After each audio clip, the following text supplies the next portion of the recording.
orang yang banyak tuan itu sebetulnya banyak kebodohannya karena menggantungkan kebahagiaannya dengan banyak hal. Makanya Imam Syafi'i ngendikan istighna itu apa? Al istighna anisya'i. Yang dikatakan kecukupan adalah berusaha sebanyak mungkin banyak hal tidak kamu butuhkan. Bukan memenuhi semua kebutuhan kamu karena nafsu kamu ini tidak ada batasnya gitu. Kalau kamu penuhin nggak akan selesai. Itu ada perempuan yang kurang cantik itu minta doa saya, Gus doain suami saya kaya, terus tak guyonin, terus nggak minta. Kalau suami kamu kaya, yang pertama dirubah itu apa? Rumah supaya rumah saya bagus. Kedua apa? Mobil supaya mobil saya bagus. Nanti yang dievaluasi itu kamu. Mobil bagus, Alphard, rumah mewah, istrinya kamu pasti itu dievaluasi. Langsung nggak usah sudah gini aja kan. Jadi pertama yang dievaluasi itu kaya itu, coba kalau suami kaya itu yang dievaluasi pertama rumah ya, rumah ganti. Setelah itu apa? Mobil. Kira-kira berikutnya akhirnya sudah nggak jadi. Nabi Ibrahim itu pernah minta umur panjang, keren umur panjang. Sama Allah nggak dijawab. Datang orang tua gitu mertamu ke Nabi Ibrahim. Terus disuguhi dikasih kurma. Apa itu? Kok kurma apa? Anggur yang sudah matang sekali. Sudah dimakan. Setelah dimakan meler keluar lagi. Dimakan lagi meler lagi. Terus Nabi Ibrahim masuk lagi ke kamar. Ya Allah, doanya tak cancel. Nanti kalau saya tua kayak itu. Jadi Allah itu nggak jawab langsung tapi ngirimkan itu. Akhirnya ya Allah nggak jadi. Nanti takut itu. Saya pernah ngalami jadi kiai tadi ada ibu-ibu ya nggak pati cantik lah. Suaminya tuh miskin sekali. Minta doa saya supaya kaya. Bareng tak kasih pertimbangan itu udah nggak usah nggak jadi. Jadi itu kearifan. Tapi kearifan ini harus kita tanamkan. Saya nggak bisa membayangkan Indonesia yang besar ini. Andai kan tidak ada qanaah. Nerimo ing pantum. Coba sekarang ada Covid. Andai kan Indonesia tuh kayak Perancis. Saya beberapa kali punya tamu orang yang hidup lama di Perancis, bahkan dapat istri orang Perancis. Itu dulu gak begitu mencintai Indonesia. Tapi setelah di Perancis 2 tahun, wah Indonesia hebat. Di Perancis itu kata dia kalau cerita, semua kebutuhan masyarakat itu dibebankan ke negara. Apa saja minta negara, apa saja nyoal negara. Sementara Indonesia, coba kalau Indonesia mengalami seperti ini kok tidak ada qanaah rimo ing pantum, bisa kios Indonesia. Orang miskin nyalahkan negara, kelaparan nyalahkan negara, apa saja. Tapi barokahnya dididik kiai, jogeman nyalahno wong liya. Urip pun romo ing pandum, diame. Sampai gak ngerti kalau Covid. Banyak tuh orang-orang kampung itu, orang lugu-lugu itu. Mbah niki saking Covid, salam ning Covid, muga-muga umure panjang. Dikira Covid itu nama orang yang ahli sosial itu. Mbak niki dana saking Covid.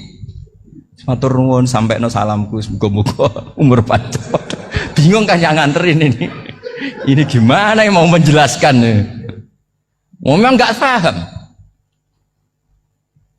Ribet kan. Tapi saya pastikan bahwa dengan keadaan seperti ini kita bahagia, kita stabil, itu jelas barokahnya kalimat tadi, moto tadi atau pegangan hidup tadi. Makanya disebut al-ibarat qutun li'ailatil mustami'in, bahwa redaksi atau kata-kata atau pegangan atau filosofi hidup apalah namanya itu adalah penyemangat. Karena kata-kata ini memang luar biasa. Ketika sahabat perang demi kebenaran, zaman itu ya pasti benar karena yang dibela Nabi. Dulu itu kan enak zaman Nabi, yang dibela mesti benarnya, musuhnya mesti salahnya. Sehingga dulu itu memang harus tegas. Kalau sekarang mau tegas gimana? Yang kamu bela tidak mesti benar, musuhnya tidak mesti salah. Ribet kan kalau misalnya saya tukaran sama Pak Rektor, kamu mau bela mana kan bingung. Saya tidak mesti benar, saya tidak Nabi. Pak Rektor apalagi nggak mesti benar lagi kan? Ribet kan? Jadi kalau kita mau perang sekarang itu mau pede gimana? Enggak. Makanya banyak ulama sekarang tuh mau tegas tuh gak berani karena ya banyak hal yang abu-abu lah wilayahnya, misalnya pilihan presiden atau pilihan bupati, pilihan menteri. Kamu mati-matian bela itu, yang kamu bela tidak mesti benar, musuh kamu tidak mesti salah. Misalnya pilihan bupati, Wah ini kabupaten ini baik kalau bupatinya ini, yang satu bilang ini, terus tim suksesnya kamu tanya, kamu yakin? Ya enggak juga. Lah kenapa semangat? Kan saya botohnya, paling alasannya ya itu aja, bukan yang lain. Beda dengan zaman Nabi, Nabinya mesti benar, Abu Jahalnya mesti salah, kan enak aturan mainnya jelas. Singkat cerita dalam perang itu banyak sahabat yang alami luka, ngalami apa gitu. Kemudian curhat ke Nabi, ya Nabi gara-gara derekkan jenengan, ngikuti jenengan saya harus ngalami seperti ini, seperti ini. Ngiranya orang itu diapresiasi sama Allah keluarnya. Ternyata sama Allah gak diapresiasi. Malah diturunkan ayat intakunu ta'lamuna fa innahum ya'lamuna kama ta'lamun wa tarjuna minallah ma'ala yarjun. Kalau kamu sakit karena perang, orang-orang kafir itu ya sakit. Itu saja berani padahal demi kekafiran. Wa tarjuna minallah ma'ala yarjun. Padahal kamu punya nilai lebih, yaitu berharap kepada Allah yang mereka tidak punya. Saya jadi kiai itu ya kadang mangkel. Karena yang benci ya benci, yang seneng itu ngel-ngel loh kayak Pak Bejo. Jadi semuanya ribet. Lah iya, yang benci ya ganggu, yang seneng ya ganggu, tambah nemen. Seribet. Tapi kalau sudah ingat bandar narkoba, mereka berhadapan dengan polisi, kadang ditembak karena kesalahannya terlalu fatal. Antar persaingan mereka juga bisa tembak-tembakan karena merebut pasar narkoba. Itu saja mereka berani. Kok kita yang jadi kiai kadang dicium tangannya, dihormati gak berani, hanya takut apa ya, musibah-musibah kecil lah, atau problem-problem kecil. Lah iya, kalau kita bandingannya gitu.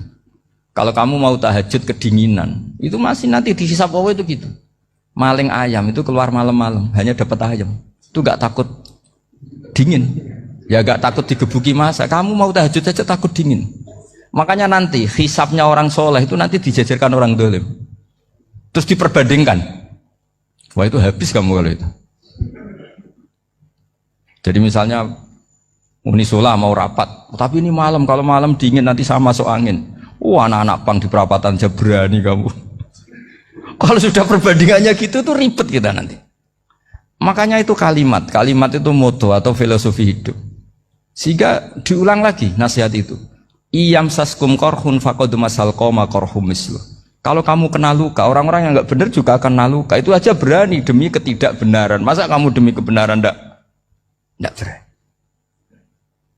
Akhirnya orang itu, ya itu kalimat, itu heroik. Makanya kita ini penting ya. Makanya tadi himne Unisola dimulai kalimat thayyibah. Karena kalimat ini yang menjaga kita, kalimat ini. Misalnya tentang Tuhan. Kenapa orang Islam imannya kokoh seperti ini, termasuk yang sudah hidup di Amerika, di Australia, di mana-mana. Itu ya barokahnya ajaran atau barokahnya kalimah. Saya sebut kalimah saja pakai bahasa santri. Karena la ilaha illallah itu dalam tradisi santri disebut kalimatu haqqin alaiha nahya wa alaiha namut wa alaiha nub'ats. Ada yang riwayat wa biha nub'ats insyaallah taala minal aminin. Kenapa mereka di mana-mana meskipun sekolah di Amerika, di Australia, bahkan di Uni Soviet tetap mukmin? Itu barokahnya ajaran yang benar. Allah itu siapa? Tuhan. Tuhan itu sifat dasarnya apa? Awal. Dia harus wujud awal sebelum makhluk yang lain. Sehingga ketika ada negara yang maju, yang tertib, manajemennya tertib, masyarakatnya makmur, tapi punya Tuhan yang tidak seperti itu, tidak awal, itu sudah gak nyaman. Karena ndaklah keren Tuhan saya, karena Tuhan saya itu al-awwal, zat yang pertama.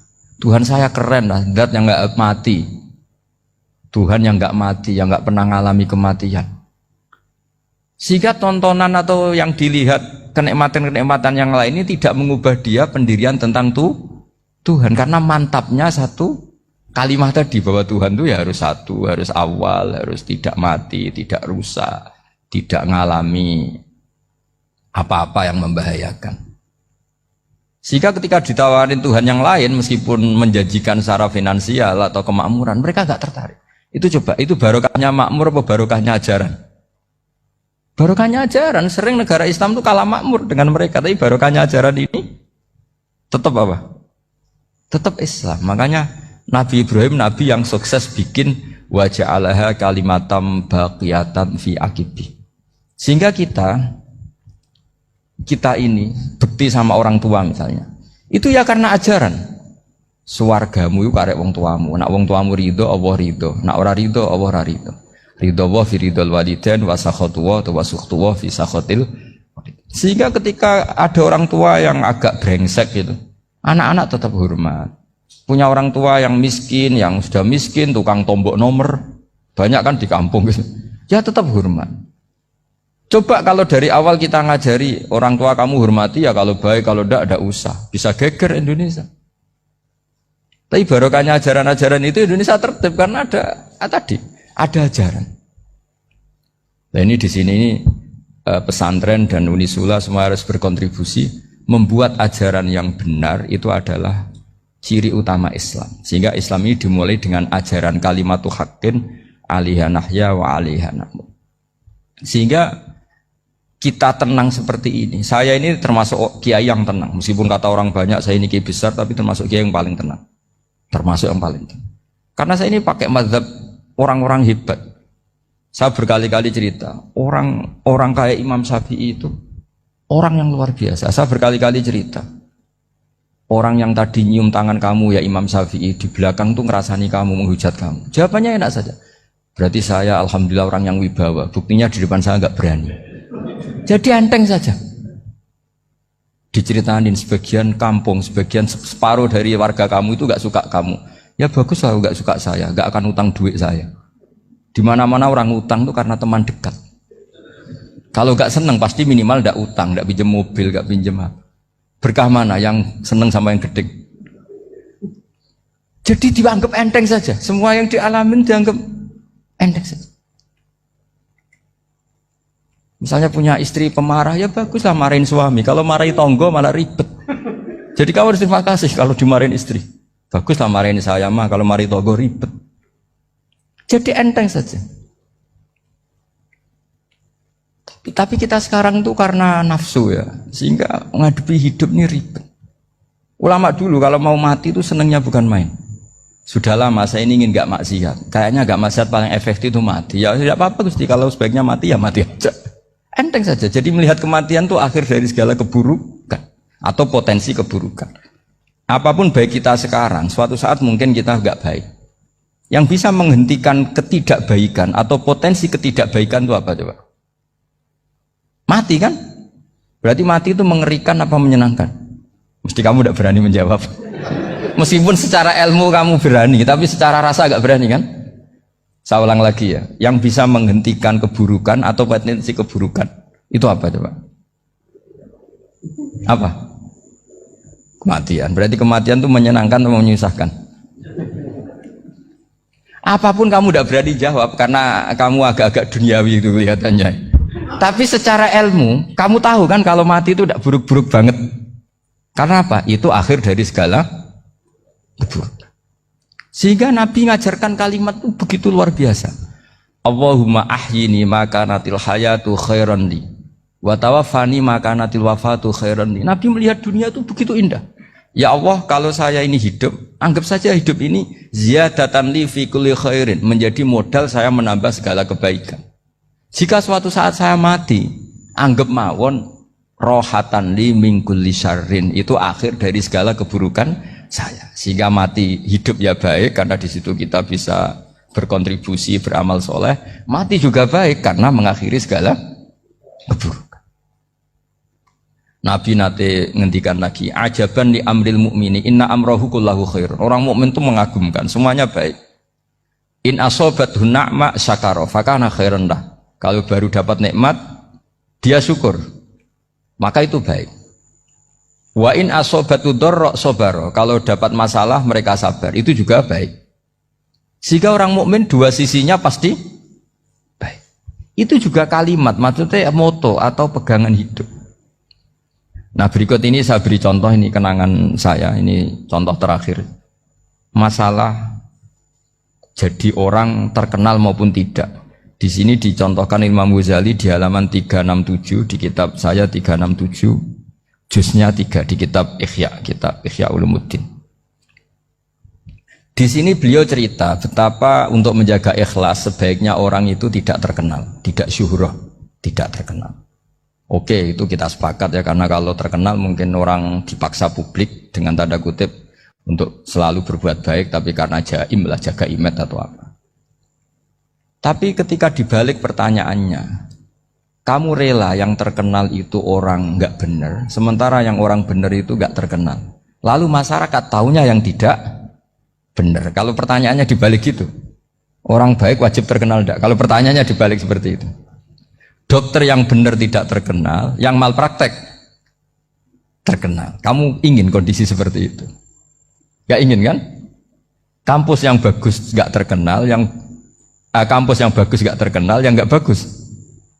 Nah, artinya apa? Gara-gara olah kata, olah pikiran, ini logika jadi rubah. Lagi-lagi apa? Jawaban itu ada di kata-kata sebetulnya. Makanya bab-bab seperti ini tidak usahlah kita berdebat, berpolemik. Sebaiknya orang itu humul, menutup diri, apa sebaiknya orang terkenal, itu nggak perlu seperti itu. Sudah terserah Tuhan saja. Makanya saya mulai dulu ngaji sampai sekarang itu ya tidak punya punya ikon tertentu atau punya website tertentu, enggak.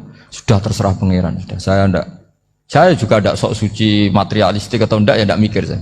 Bukan apa-apa ya, karena saya ini kiai, jadi biasa urusannya sama Allah, tidak sama makhluk. Jadi pusing kalau sama sarah-sarahnya makhluk itu pusing. Meskipun rektor kalau nasihati saya pasti tidak saya terima, itu tetap makhluk, itu sudah ada ngefek. Kalau saya itu sudah ada itu. Bukan karena saya sombong, ya memang makhluk betul gitu, bukan. Cuma nasibnya bejo aja, tapi makhluk tetap makhluk. Saya beri contoh ya. Ini makalah yang ditulis Imam Ghazali. Ya. I'lam aslahaka Allah anna aslal jah wa intisarus sayyid atau sayyidi wal istihar bahwa mazmum itu. Balil mahmudu al khumulu illa man syaharahu wa ta'ala linasri dini min ghairi takallufi talabi syuhrati minhu. Jadi kalau kamu ingin ibadah kamu selamat, ya kamu jangan terkenal. Tapi resikonya adalah kalau kebaikan itu tidak terkenal, maka agak dikenali. Kalau agak dikenali berarti masyarakat hanya punya percontohan yang tidak baik, karena yang baik tidak terkenal.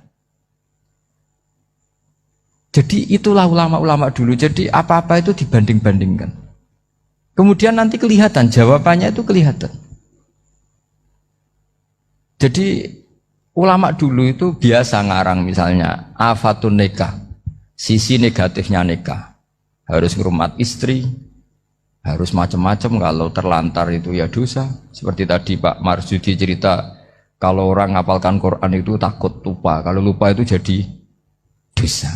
Pertanyaannya, kalau semua orang takut lupa, takut dosa, semua orang nggak hafal Quran karena potongan-potongan lupa. Cara berpikir tidak seperti itu. Kalau berpikir ya namanya hafalan, ya inginnya hafal, kan nggak ingin lupa. Lah nanti kalau takdirnya lupa karena hal-hal yang dimaklumi oleh syariat itu enggak yang termasuk dosa. Yang dosa itu lupa takliwiri udhrin syar'iyyin, lupa yang tidak ada sebab yang apa?